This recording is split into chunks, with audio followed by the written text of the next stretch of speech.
Abakristo bakedde munjo okweta mu kusaba kwa leero ku kanisa Katema Tazi Church olwaleero bano badde bakuza olunaku lwa mama wa Yesu Kristo olwa Mariyamu. Okusaba kuno kwetabiddwamu ebikungo eby'enjawulo omubadde yaliko minisita w'empisa Media Matembe wamu ne bba Munnakatemba Dr. Bosa, Dr. Agri Chibenge wamu n'abalala bangi, ng'okusaba kuno kukulembeddwa omusumba w'ekkanisa eno Reverend Frobia Ssebunya. Ono asoose kwebaza Dr. Media Matembe olw'okufaayo ennyo eri eddembe y'abakyala wamu n'abaana ab'obuwala. Reverend Frobia Ssebunya era yeebaza Dr. Media Matembe olw'okujja okubeera nabo wadde nga yamutegeeza obudde bugenze. So much for honoring our invitation. Manyi nti twakugamba mu kiseera kitono, but thank you very much for accepting to be with us today. Mu kwogerako omugenyi w'enjawulo mu kusaba kwa leero, Dr. Media Matembe n'asoose kukyomera abo bonna abalowooza nti amaanyi agatadde nnyo ku mwana ow'obuwala olwo omunezi n'alekebwawo, kyagamba nti si yalina okukikola kubanga abaami we bali okukikola. Ngamba buuza who neglected the boy child. Tumwe Matembe bwe byamwe nembagamba nze namuzaala omwana wo boy child. Oyo boy child obanvumira nti is neglected nze namuzaala sigwe wamuzaala kati lwaki aba neglected nga kwoli.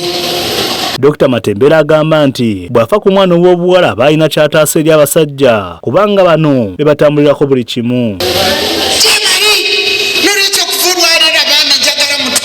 Bulungi bwe tuba tulwanirira omukazi n'omwana omuwala tulwanirira gwe bwoba ng'abaana bakyali batowana bw'olaba maama we nga taata wa muyisa bubi ng'amukola kyolusi yamugoba n'okumugoba naye situka Matembe n'endwanirira abakazi mba sikulwanirira oba mwanyoko oyo n'omuwa musajja n'amuwasa naye akola byakumukuba byakumugoba gw'osanyuka.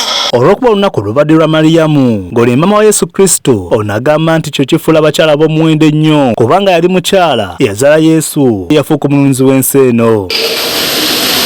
Naye olubuto lw'okuzaala yaluteekawa?